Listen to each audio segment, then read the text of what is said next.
Scrutiny Committee. First item on the agenda are apologies for absence. That's Councillor Carr and Councillor Hussey. Thank you very much. Second, declarations of interest. Members of the Fire and Rescue Authority are reminded of their personal responsibility to declare both orally and in writing any personal and prejudicial interest in respect to matters contained in this agenda in accordance with the provisions of the Local Government Act 2000, Fire and Rescue Authorities standing orders, and the Members' Code of Conduct. Are there any declarations of interest? Martin? Yes, sorry, Chair. If we can just move back to the original apologies for absence. I have to leave just before 11 o'clock. Sorry. That's okay, no problem. Thanks for letting us know. Item 3, chairperson's announcements. You'd be happy to know I don't have any. Next on the agenda are to receive the minutes of the meeting held on the 6th of February 2023. Just go through for accuracy. Page 3, page 4, 5, and page 6. Happy to move that? Yes, seconded. Okay, Yes. Okay, thank you. Okay, next item on the agenda is item 5, which is the scrutiny of pay policy. I do believe this is you. It is, thank you, Chair. So, as members will know, we are required to publish a pay policy statement every year. It's a forward-looking statement, so the pay policy statement that you have in your pack is for the 2023-24 year. This was discussed at HR and Equalities Committee last week and approved. Just to highlight the areas that have been updated for you. The first area is around the honorarium review section. This was reviewed and updated following the job evaluation exercise that was completed last year, and the review of principal officers' pay following fire authority decisions. There's a new entry in the policy statement confirming decisions made, and I'll just flag the sections with you. So section 4.16 is the section that refers to principal officer pay, and in that statement it confirms decisions reached on principal officer pay with effect from the 1st of July 2022. And then the second area of update is section 13 of the policy statement, which confirms the approach that the organisation will take with regard to honorarium payments. What I would also just want to flag with you as members is that we are today waiting the outcome of the ballot result on pay from the Fire Brigade Union. So what we would need to do is update all the salary related figures in the pay policy statement upon the news of the ballot. So the information in there currently is based on 2021 figures, because the ballot that's out at the moment is for the pay award backdated to 2022. So there will be an update required to the pay policy statement once we have news of the ballot outcome, or depending on the news of the ballot outcome. So those are the main areas of change. Everything else has remained the same, so that the pay policy statement itself remains pretty static generally year to year, apart from the pay related data in here. So those are the areas that we are seeking approval to change and update today. And I'll pause there. Happy to take any questions. Do you know when the ballot is? We're here in between 2 and 3 o'clock this afternoon. Oh, right, so okay. Yeah, so it's imminent. Yeah. Okay, fine, excellent. Okay, thank you. Do we have any questions? One question. Yeah. When will will that pay decision come back to? So no, it won't. What we will do is report the outcome to full fire authority. So it will be in Chair's announcements, and then we will proceed to update the policy statement. So yeah, it'll be in that order, I think. Okay. Thank you, Chair. Well, Martin, you've got your hand up online. Thanks, Jay. Just a general comment, really. I think it's a very robust structure, and it clearly records any amendments that have been carried out in recent years. So it's, you know, I find it very straightforward to read and to understand.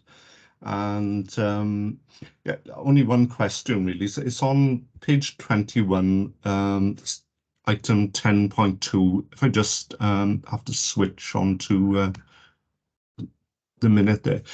In certain circumstances, it may be appropriate to appoint to a higher point in the pay grade. This may arise when the preferred candidate for the job is in or has been in receipt of a salary higher level than the grade minimum.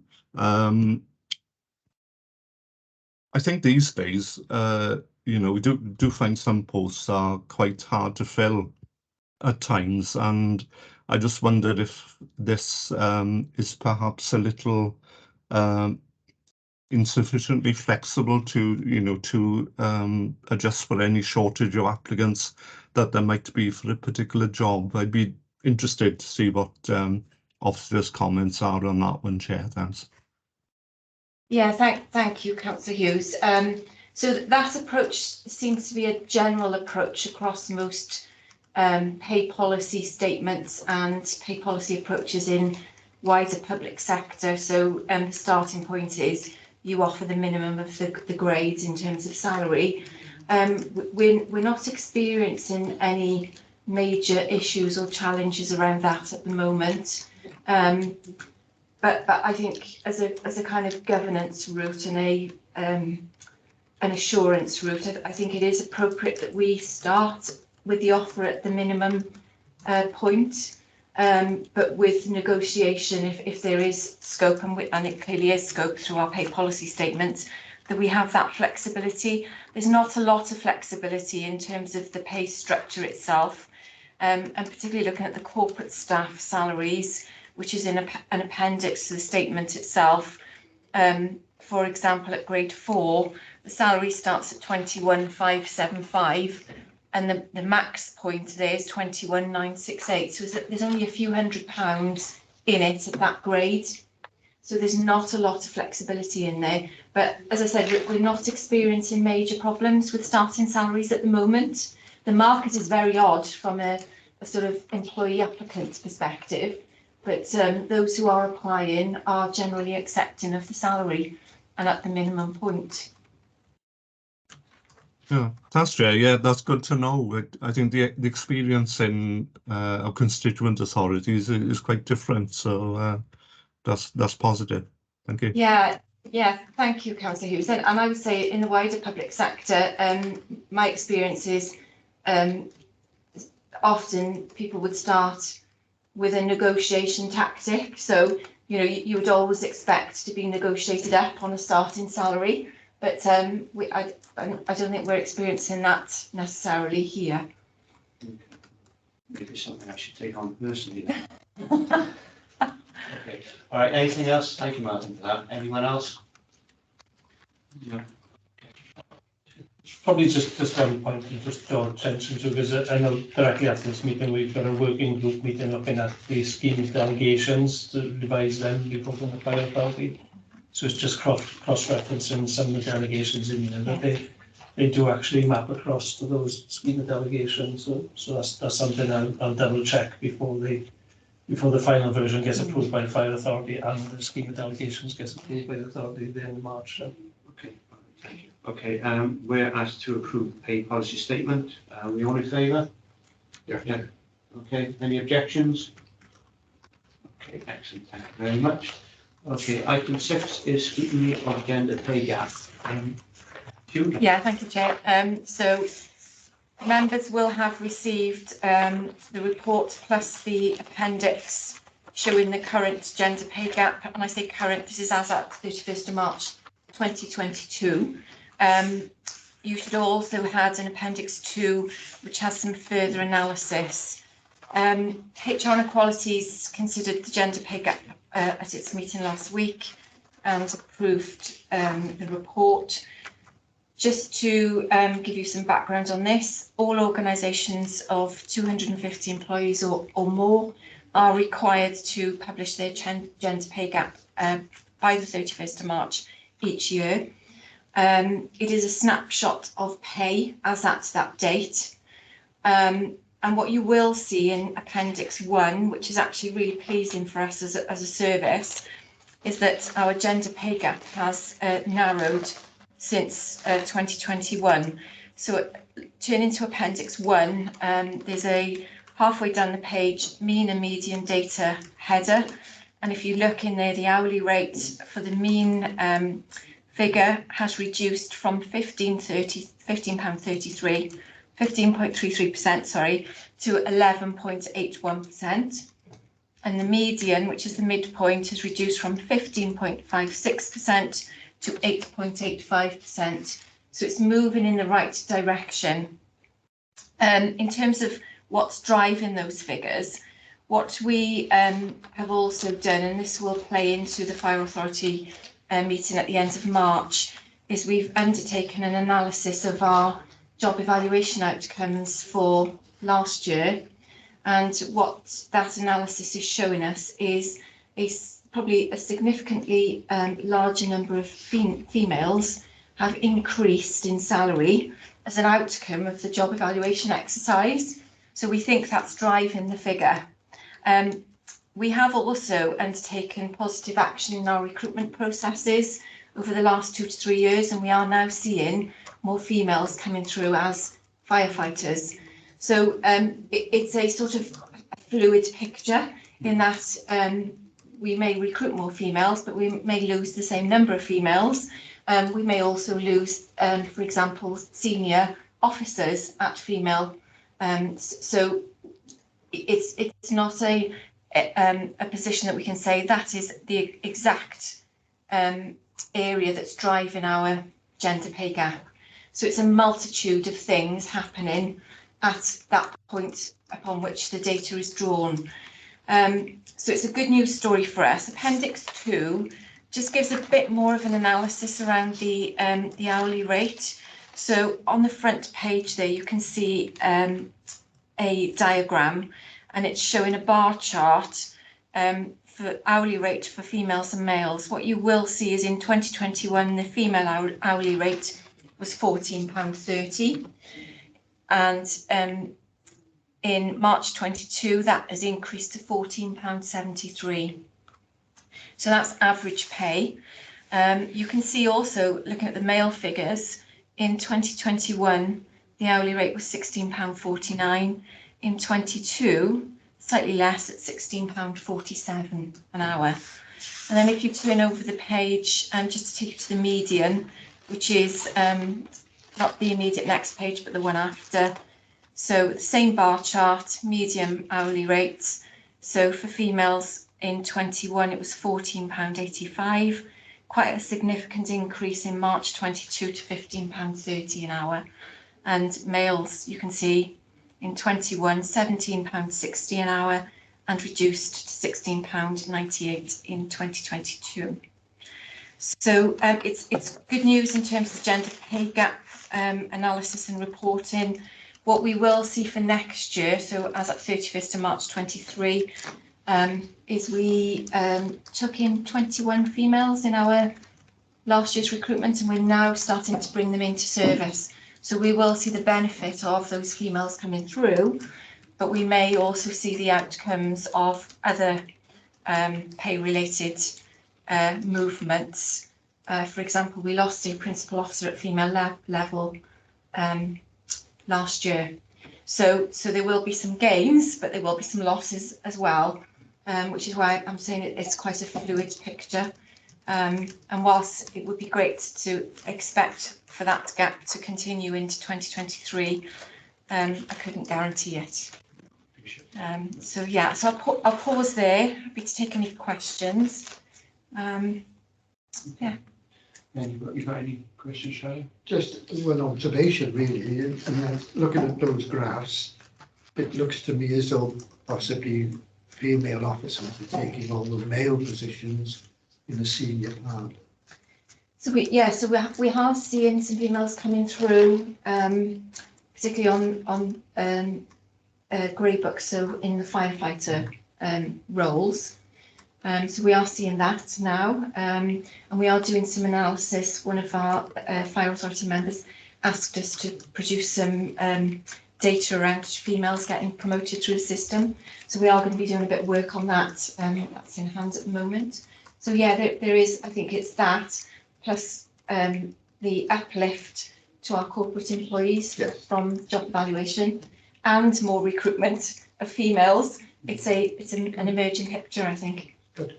Yeah, I think the historical problem has been that people have always seen the fire services as male dominated. Yes, And they were firemen. yes, Firefighters. yes, I think it's great with having more diversity. yes.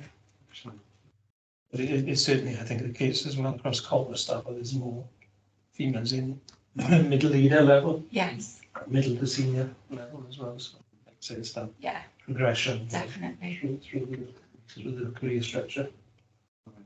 Anybody on Teams? Oh, Alfie, you've got your hand raised. Yeah, I know this is a legally required study to publish, and so it meets the requirements of that. But is there much internal reports that are conducted to see exactly where we can improve to get those figures closer to equal? Yeah, thank you, Councillor Best. So we are doing our recruitment is, we refreshed our campaign last year. So we saw a significant more number of females coming through and more diverse applicants coming through. We are, so we do things like blind sifting. So we take the name and personal details out of recruitment processes where we can. Our learning pathways that we are about to launch next month will see equal opportunity for everyone in terms of their development opportunities. So it's a more structured development pathway for anyone at any level, regardless of gender. So there will be it's a kind of a real, I suppose, push right across the organisation to encourage people to develop and to aspire to more senior positions, particularly, I guess, for our female groups. So yes, so we're doing a lot more to make the job roles more appetising, I guess, for different groups of people. And we're reaching out now through our sort of community leaders more to encourage more diversity more generally as well. So yeah, we've got a bundle of activity that we're doing. It's just it's reaching out, and hopefully getting the gains of that reach out, because we do see and we do watch and monitor through our recruitment process the drop-off points, so we can see what where the applicants started, where they've passed each stage, and perhaps where they failed at a point. So we have been looking hard at what does failure at that point look like. So if it's in the fitness test, for example, for Grey Book for operational colleagues, we've been doing more female firefit sessions. So we are trying to respond to what we're seeing. So yes, so we're being more sort of bespoke and more looking at the detail around what's failing, what's working, how can we respond to service to make that part of the process not simpler because there is a standard, but to raise awareness and support people in being the best that they can be at that particular point. That's great. Cheers. It's probably worth adding to that, Councillor West. It is the type of data that we do consider at that senior management team. So we have planning days once a month, and those type of Yeah. reports, that type of data, we do consider that and look to see what our actions are going forward from that, from the data that is presented before us. Then. Okay, Thank you. right. Hey, well, Martin's got his hand raised. Martin? Yes, Chair, it's good to see that we're moving in the right direction, and it might also be the case that some useful good practice might be gleaned from the independent service review that we're undertaking at the moment, especially into the culture of the organisation, and there might be some very good pointers coming from that as well. Thank you very much. We're asked or recommended, sorry, to approve the gender pay gap report. Move it. Okay, seconded. Yes, thanks. Thank you, Martin. Okay, all right. Next item on the agenda are reports for information. Item 7 is the forward work programme. Yeah, thank you, Chair.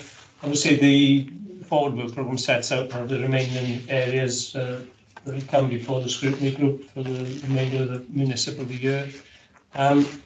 Probably worth pointing out, obviously today is a very short meeting, but just to thank members, this was an additional meeting that was put into the municipal calendar specifically with a view to scrutinising the pay policy statement and the gender pay gap before they go to the Fire Authority in March for approval. So there was an additional meeting just for those two items specifically. Obviously next year we can build those into a timetable that's more suited than just having such a short meeting for this requirement. But the remainder of the items then for the April meeting are as set out there, unless members would like anything specifically added to the agenda for that meeting. But it's probably worth pointing out that in that meeting there'll be reports from the member champions. We'll be setting out the work that they've done with each of the respective areas. So they'll be presenting back some of the views of the work that they've done with the lead officers there. And there'll also be an annual report from each of the directors who's setting out all the work that's been done across each of the directors and an overview from the chief as well. So it's the first time we've run these type of reports. But, hopefully there'll be some good information coming back from that for members to challenge us on. Anybody has got anything they want to put forward with the programme, they can either contact Gary or Sarah Watkins. Okay, all right, thank you very much for that. Item 8 is to consider any action of business that the chair deems urgent. I have none, other than keep an eye on the news this afternoon, see what happens. Excellent. Okay, thank you all very much for this great meeting, and see you all soon. Thank you. Very short. Yeah.